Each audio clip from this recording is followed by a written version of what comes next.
ससुराल में झूला, सावन का महीना और बाहर गिरती रिमझिम फुहार। आखिर ऐसा कौन होगा जिसका मन इस रिमझिम होती बरसात को देखकर झूल ना उठे। लेकिन कोई था जो इस बरसते सावन को देखकर खुश होने की जगह आंसू बहा रहा था। सीता मल्होत्रा परिवार की सबसे छोटी बहू थी। उसकी दो बड़ी जिठानियां पहले से ही घर में थी और पूरे घर पर अपनी धाक जमाकर बैठी हुई थी। यूं तो मल्होत्रा परिवार की मुखिया यानी कि बबीता देवी बेहद शांत और सौम्य महिला थी। लेकिन कहते हैं ना, जिस परिवार में सास अच्छी हो वहां बहू खराब होती है, और जहां बहू अच्छी हो वहां सास। कुछ ऐसी ही कहानी थी इस परिवार की। बबीता देवी जितनी शांत और सौम्य थी, बड़ी बहू इंदु उतनी ही तेज तर्रार स्वभाव की थी। यूं तो मझली बहू बिंदु भी बहुत सीधी सादी नहीं थी, लेकिन फिर भी चालाकी के मामले में इंदु के सामने परिवार में कोई नहीं टिकता था।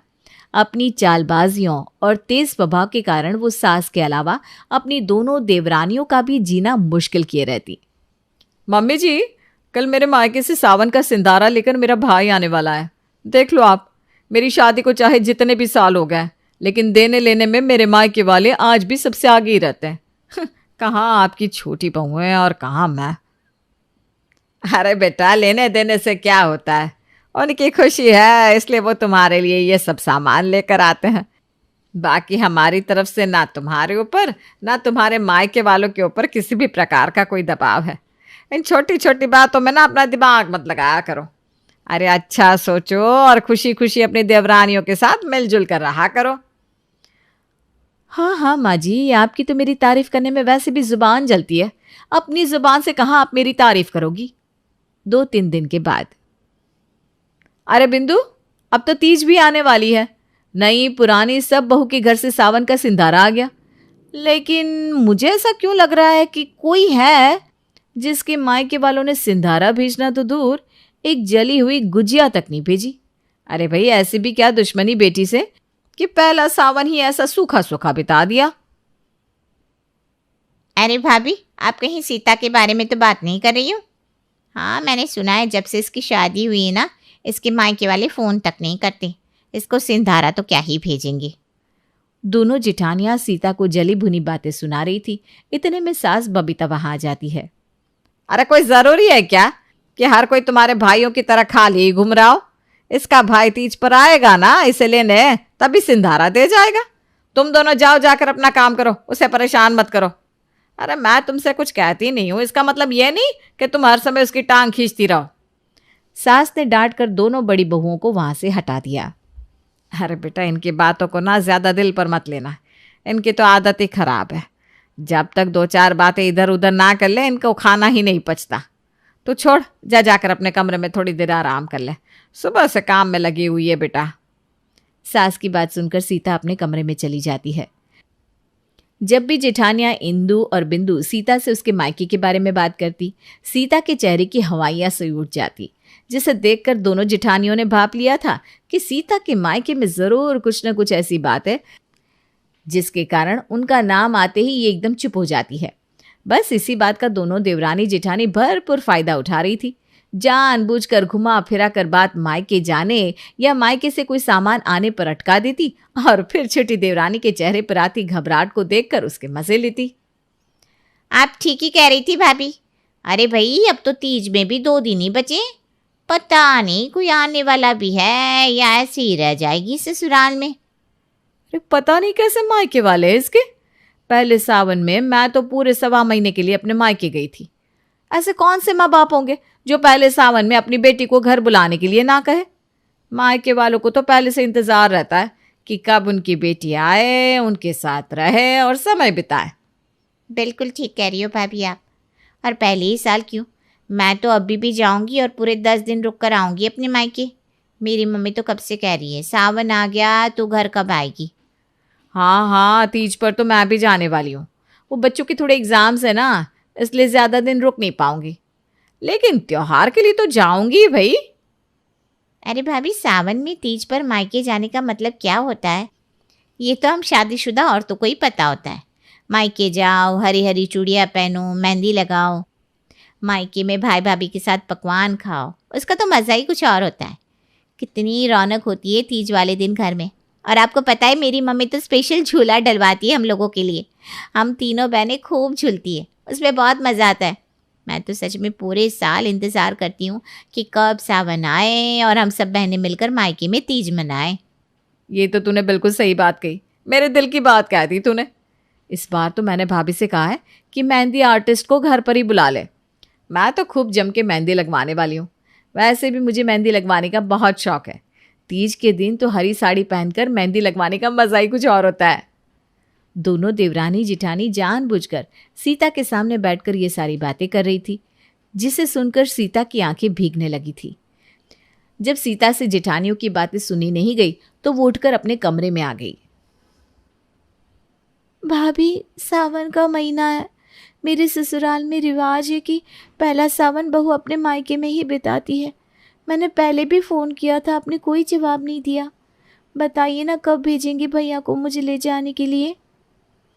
देख सीता, तुम जानती हो ना भैया के पास बहुत काम रहता है, और वैसे भी तुम्हारी शादी के लिए हमने इतना कर्जा ले रखा है। अभी रोज़ रोज़ छुट्टी करेंगे तो कैसे चुका पाएंगे लाखों का कर्ज। इसलिए इस समय हमारी खर्च करने की बिल्कुल भी हालत नहीं है। तुम्हारे मायके तुम्हें लेने आने का मतलब है फिर हज़ारों रुपए का खर्च करना।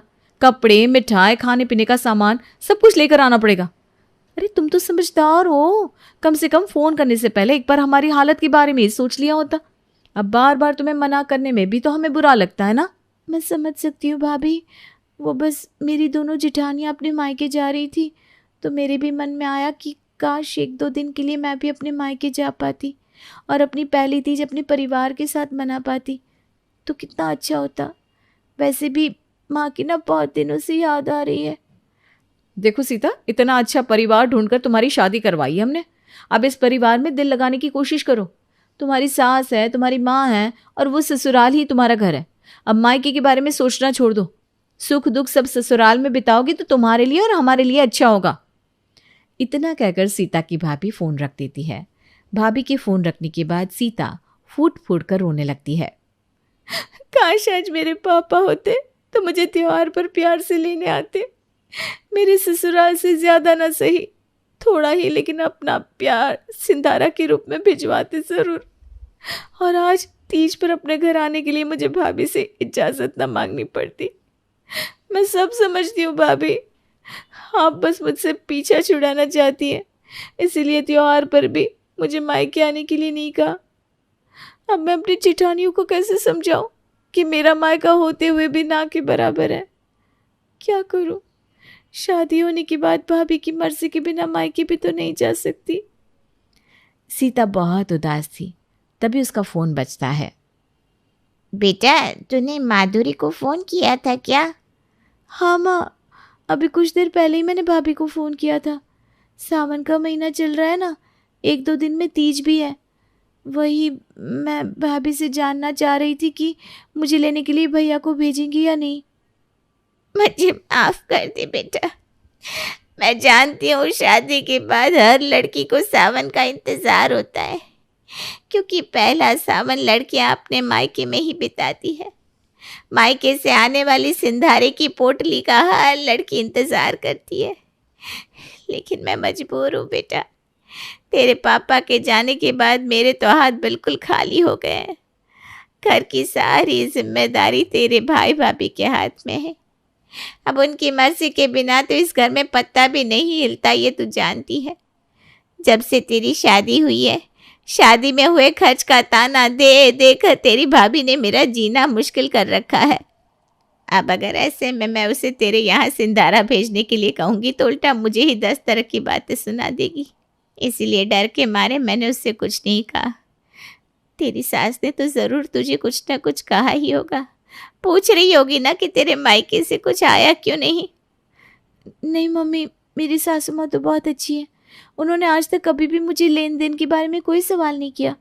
उल्टा वो तो हमेशा यही कहती है कि लेन देन में कुछ नहीं रखा, बस रिश्तों को मन से निभाओ, इससे ज़्यादा उन्हें और कुछ नहीं चाहिए।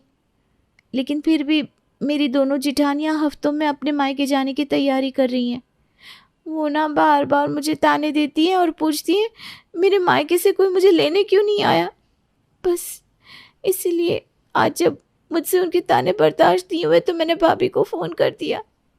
ऐसा नहीं है कि मैं आपकी मजबूरी नहीं समझती, लेकिन मैं भी क्या करूं मम्मी। मुझे इस बात की बहुत खुशी है बेटा कि तेरी सासू माँ इतनी अच्छी है कि वो तेरी तकलीफ को बिना कहे समझती है, तभी उन्होंने आज तक तुझसे इस बारे में कोई बात नहीं की। अरे उन्होंने भी दुनिया देखी है, इतना तो वो भी समझ गई होगी कि बिन बाप की बच्ची को मायके में ना तो वो प्यार मिल सकता है, ना ही सम्मान जो एक पिता देता है। इसीलिए वो तुझे मायके के बारे में ना सोचने के लिए कहती होगी।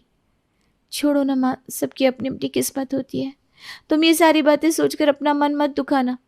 मैंने भी अब खुद को समझा लिया है। कोई बात नहीं, अगर मैं हरी चूड़ियाँ या हरी साड़ी नहीं पहनूंगी तो ऐसा तो है नहीं कि सावन की तीज नहीं मनेगी। मैं मम्मी जी को तबीयत ठीक नहीं होने का बहाना बना दूंगी, क्योंकि कल तीज है, वो मुझे पूछेंगी ज़रूर। तुम ना माँ अपने मन पर कोई बोझ मत रखना। मैं फ़ोन रखती हूँ, और भाभी से कुछ मत कहना। वैसे भी उन्होंने आज तक मेरे लिए जो कुछ भी किया है, मैं पहले से उसकी कर्जदार हूँ। उनके ऊपर बोझ बनने का वैसे भी मेरा कोई इरादा नहीं है। माँ से बातें करने के बाद सीता ने फ़ोन काट दिया। कहने को तो उसने माँ को समझा दिया था कि मायके ना आने से उसे कोई खास फर्क नहीं पड़ता, लेकिन सच तो ये था कि उसका मन अंदर ही अंदर दुख रहा था। आंसुओं से तकिया गीला करते हुए वो रात पे बीत जाती है और अगली सुबह वो नहा धोकर तैयार होने के बाद सास के कमरे में पहुंच जाती है। अरे बेटा आ गई तुम, आओ, तुम्हें कुछ देना था। मुझे क्या देना है मम्मी जी? आओ बेटा, जल्दी से चाय नाश्ता बना दो पहले, फिर उसके बाद इंदु और बिंदु को निकलना भी है। वो दोनों अपने मायके जा रही है ना। हाँ, मैं अभी बना देती हूँ। वो मैं आपको बताने ही वाली थी कि मेरी तबीयत ना आज कुछ ठीक नहीं है, तो मैंने अपने भैया को मना कर दिया है कि मुझे लेने के लिए ना आए। ऐसे बीमार होकर मायके जाने का मेरा ना बिल्कुल मन नहीं है। बिना बात उनका त्यौहार भी मेरी वजह से ख़राब हो जाएगा। अगर मैं यहीं रुक जाऊँ तो आपको कोई एतराज़ नहीं है ना? अरे नहीं बेटा, मुझे कोई एतराज़ क्यों होगा। ये घर तुम्हारा उतना ही है जितना कि मेरा। यहाँ पर रुकने के लिए तुम्हें मेरी इजाज़त लेने की कोई ज़रूरत नहीं है। अच्छा रुको, मैं तुम्हें कुछ देने वाली थी ना।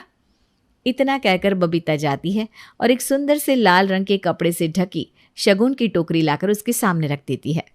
ये लो बेटा, शादी के बाद ये तुम्हारा पहला सावन है ना, तुम्हारा सिंधारा है।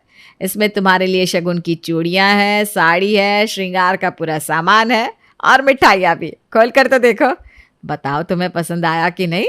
नहीं तो साड़ी में ना चेंज भी करवा सकती हूँ। मम्मी जी, लेकिन ये सिंधारा आया कहाँ से? मेरे भैया तो... मुझे पता है, ये सिंधारा तुम्हारे मायके से नहीं आया। कुछ भी कहने की ज़रूरत नहीं है छोटी बहू, मैं सब जानती हूँ। कल रात को तुम दोनों माँ बेटी की सारी बातें सुन ली थी मैंने। ये सिंधारा तुम्हारी माँ ने भेजा है। तुम्हारी माँ यानी कि मैं। मेरी भी तो कोई बेटी नहीं है। अगर मेरी बेटी होती तो उसके यहाँ भी मैं सिंधारा भिजवाती ना। तो ये शगुन आज मेरी तरफ से तुम्हारे लिए। अरे तुम्हारी वजह से मुझे भी बेटी को शगुन का सिंधारा भिजवाने का सौभाग्य मिल गया। बोलो, इससे अच्छी बात कोई हो सकती है क्या?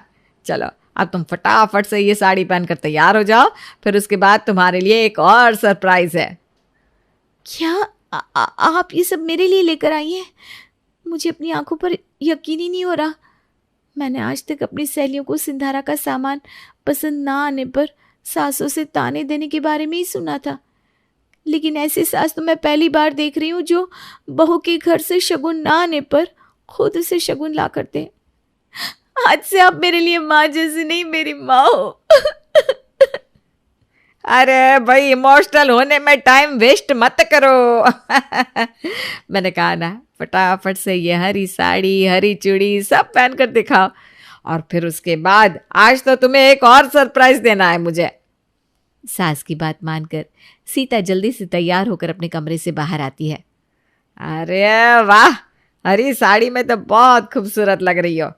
इंदु, बिंदु, तुम दोनों भी आ जाओ। तुम तीनों के लिए एक सरप्राइज है मेरे पास। सास बबीता तीनों बहुओं को लेकर बाहर पोर्च में आती है। देखो बेटा इंदु, बिंदु, तुम दोनों तो अपने मायके जा रही हो। वहां पर तुम तीज मनाओगी, मेहंदी लगाओगी, झूला झूलोगी, लेकिन आज से अपनी छोटी बहू के लिए मैं ससुराल में भी ऐसे ही झूला डलवाऊंगी और धूमधाम से तीज मनाने के लिए तैयारी करूंगी। तुम दोनों खुशी खुशी मायके जाओ और मेरी छोटी बहू यहाँ मेरे साथ तीज मनाएगी। क्या बहू? सीता ने देखा कि सासू माँ ने पोर्च में एक सुंदर सा झूला डलवा रखा था। झूला फूलों से सजा हुआ था। वहीं पास में ढेर सारी मेहंदी की कोन रखी हुई थी और पूरा पोर्च सुंदर फूलों से महक रहा था। देखो तो सीता, दरवाजे की घंटी बज रही है।